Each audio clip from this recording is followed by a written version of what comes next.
तीसरा प्रश्न किया गया, इह भगिए बनते चरित्ते पर भगिए चरित्ते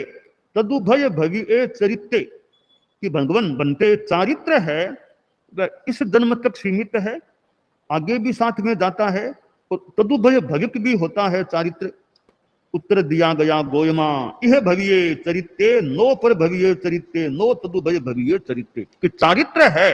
वो इसी जन्म तक रह सकता है, वो आगे साथ जाता ही नहीं, अगले जन्म में भी साथ नहीं जाता, उससे आगे तो जाने की बात ही नहीं है। तो चारित्र जैसे साधु है, साधुपन लिया है, वो साधुपन इसी जीवन तक है, इस जीवन की समाप्ति के बाद आगे साधुपन नहीं रहता। चारित्र इसका हमारे संत लोग साधुयां भी बैठे हैं कि क्यों नहीं रहता, कि हमारे साधुपने का त्याग क्या है, जावत जीवाए, इस जीवन तक हमारे साधुपने का नियम है, आगे का नियम हमने लिया भी नहीं है, नियम लिया ही नहीं तो आगे साधुपना रहेगा भी कैसे। इसलिए साधुपने के पाठ में करे में बनते सामाइयम शब्दम सावद्धम जोगम पच्चकामी जावत जीवाय, जब तक मेरा जीवन है तब तक मुझे सर्व सावध्य योगों का त्याग है। तो चारित्र है वह आगे साथ में नहीं जाता। तो मैंने संतों से सतियों से एक बार बताया था, आप लोग गृहस्थ हैं, श्रावक हैं, थोड़े कोई जानकार भी, कोई उपासक भी आए हुए हैं, जानकार हो सकते हैं, कोई हमारे संतों से पूछ ले, आप व्याख्यान में कहते हो कि धन साथ में नहीं जाएगा, धन यहीं रह जाएगा, इतना क्यों धन के पीछे मोह रखते हो, धन साथ में नहीं जाएगा, यहीं रहने वाला है, ऐसा संत लोग उपदेश मेरे गृहस्थों को कह सकते हैं। तो श्रावक वापिस कह दे संतों को कोई कि हमको आप कहते हो कि धन साथ में नहीं जाएगा, क्यों इतने पीछे पड़े हो, तो क्या आपका साधुपना साथ में जाएगा आगे, आप क्यों साधुपने के पीछे पड़े हो, इतने क्यों चारित्र पालते हो, धन साथ में नहीं जाएगा हमारे, तो आपके भी साथ में साधुपना साथ में जाएगा क्या,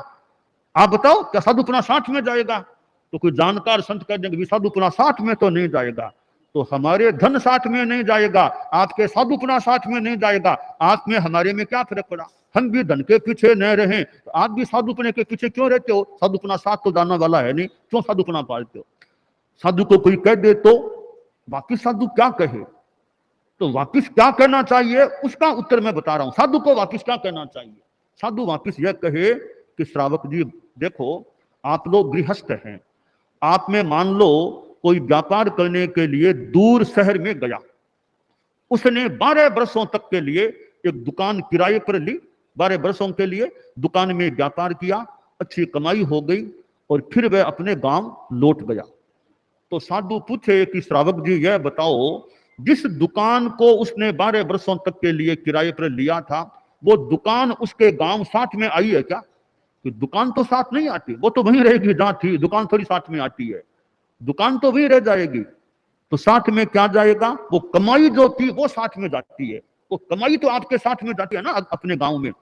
पैसा तो साथ में जाएगा ना आपके गांव में। तो जैसे पैसा साथ जाता है, दुकान साथ नहीं जाती, इसी तरह हमारे साधुपने की दुकान तो साथ नहीं जाएगी, साधुपना तो नहीं जाएगा, तो साधुपने के काल में जो कमाई करेंगे संयम की, निर्जरा की, उसका जो लाभ है वो हमारे साथ आगे जाएगा। इसलिए हम साधुपना पालते हैं, उसकी सुरक्षा करने का प्रयास करते हैं और नियम पालते हैं। तो धन साथ में नहीं जाएगा, उसका तो कुछ भी साथ नहीं जाएगा, यही का यही रह जाएगा, तो साधुपने की कमाई तो हमारे साथ में जाएगी ना। इसलिए आप लोग धन का मोह मत करो, हमको तो साधुपने का ध्यान रखना ही चाहिए ताकि वो कमाई हमारी आगे अच्छी रूप में, अच्छी मात्रा में साथ में जा सके। तो यहां प्रश्न किया गया है चारित्र के बारे में कि चारित्र है वो इसी जन्म तक के लिए होता है, अगले जन्म में साधुपन या चारित्र साथ में नहीं जाता। तो न अगले जन्म में साथ, अगले में नहीं, और आगे तो बात ही खत्म हो जाती है। हाँ, साधुपना नए सिरे से फिर लिया जा सकता है।